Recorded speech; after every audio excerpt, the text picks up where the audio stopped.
ሰላም እንዴት ናችሁ? ይሄኛው ቪዲዮ ከዩቲዩብ ያገኘሁት ነው።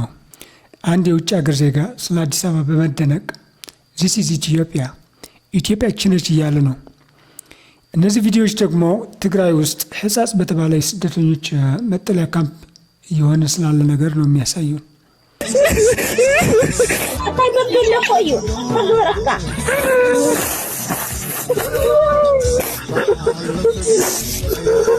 ጸጉርና لو تقرأوا زينه من معنا مزرعة يعني قال شيء نحجز متنا يرنا ግን የርከብና በሁሉ ሰው ከነጽ አይንከዱ ሁላሁን ካዘረኩም حجزنا ፕሊስ ድረሱልንና ድምጽ ሁኑን የሚሉ በርካታ መልእክቶች ደርሰውኛል። ይህ መልእክት ከትግራይ ክልል ሲሆን ከሽሬ ከተማ ራቅ ብላ በመትገኘው በሕጻጽ ከተማ በርካታ እናቶችና አባቶች በረሃብና በችግር ውስጥ ሆነው በማንባት ድረሱልን እያሉ እንደሆነ መልእክቶቹ ያሳያሉ።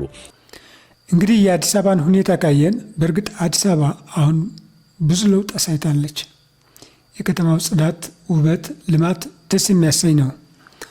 ድሮ ከማውቃት አዲስ አበባ የአሁኑ አዲስ አበባ ብዙ ለውጥ አላት። በዚህም ከምር ደስተኛ ነኝ።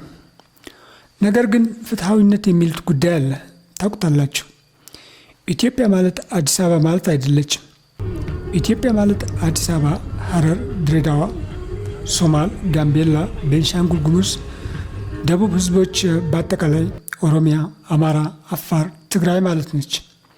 ኢትዮጵያ ማለት በእነዚህ ቦታዎች ሁሉ ያሉ ገጠሮች፣ ከተሞች ነች። ኢትዮጵያ ማለት ሕጻጽ ማለትም ነች። እንግዲህ ሕጻጽ የስደተኞች ካምፕ ውስጥ እየሆነ ያለው ምንድን ነው? ሰዎች በረሃብ ምክንያት እየሞቱ ነው።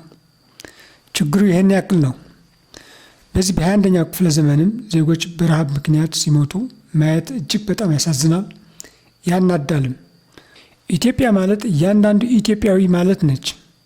አንድ ኢትዮጵያዊ ተራበ ማለት ኢትዮጵያ እየተራበች ነው ማለት ነው። አንድ ኢትዮጵያዊ ታመመ ማለት ኢትዮጵያ እየታመመች ነው ማለት ነው። አንድ ኢትዮጵያዊ ሞተ ማለት ኢትዮጵያ እየሞተች ነው ማለት ነው። ስለሆነም የኢትዮጵያ መንግስት የዜጎች ሞት ሊያስጨንቀው ይገባል። ለዜጎች ህይወት ሴንሲቲቭ ሊሆን ይገባል። እያንዳንዳቸው የኢትዮጵያ ባለስልጣናት ከፌዴራል እስከ ክልል እስከ ወረዳ እስከ ቀበሌ ያሉት እያንዳንዱ የኢትዮጵያዊ ህይወት እንደራሳቸው ህይወት ማየት ይገባቸዋል። ተፈናቃዮች ወደ ቤታቸው ወደ ቀያቸው ቶሎ ብለን ባንመልሳቸው እንኳን ቢያንስ ለዕለት ጉሮሯቸው የምትሆን ነገር እንዴት ያጣሉ? እነዚህ ዜጎች በጨለማ እየሞቱ ነው። ችግራቸው የሚዲያ ሽፋን ሳያገኝ የሰዎችን ትኩረት በማያገኙበት ሁኔታ ጨለማ ውስጥ በረሃብና በበሽታ እያለቁ ነው። ለጋሽ ሀገራት ወይም የእርዳታ ድርጅቶች እርዳታ ቢያቆሙ እንኳን የኢትዮጵያ መንግስት ከየትም ብሎ ካለው በጀት አብቃቅቶ የእነዚህን ወገኖች ህይወት የመታደግ ትልቅ ኃላፊነት አለበት። ሕጻጽ የስደተኞች መጠለያ ውስጥ ያሉት ዜጎች ሁኔታቸው የከፋ ቢሆንም በሌሎች መጠለያዎች ያሉት ተፈናቃዮችም ተመሳሳይ ችግር ውስጥ መሆናቸው ይታወቃል። ስለሆነም የኢትዮጵያ መንግስት በአስቸኳይ ሊደርስላቸው ይገባል እንላለን። በዚህ አጋጣሚ በዚህ ሁኔታ በመደናገጥ ድጋፍ አሰባስበው በሕጻጽ የተራቡ ወገኖች እየረዱ ያሉት ወጣቶች ያለንን አድናቆትና ክብር ትልቅ መሆኑን ለመግለጽ እንወዳለን።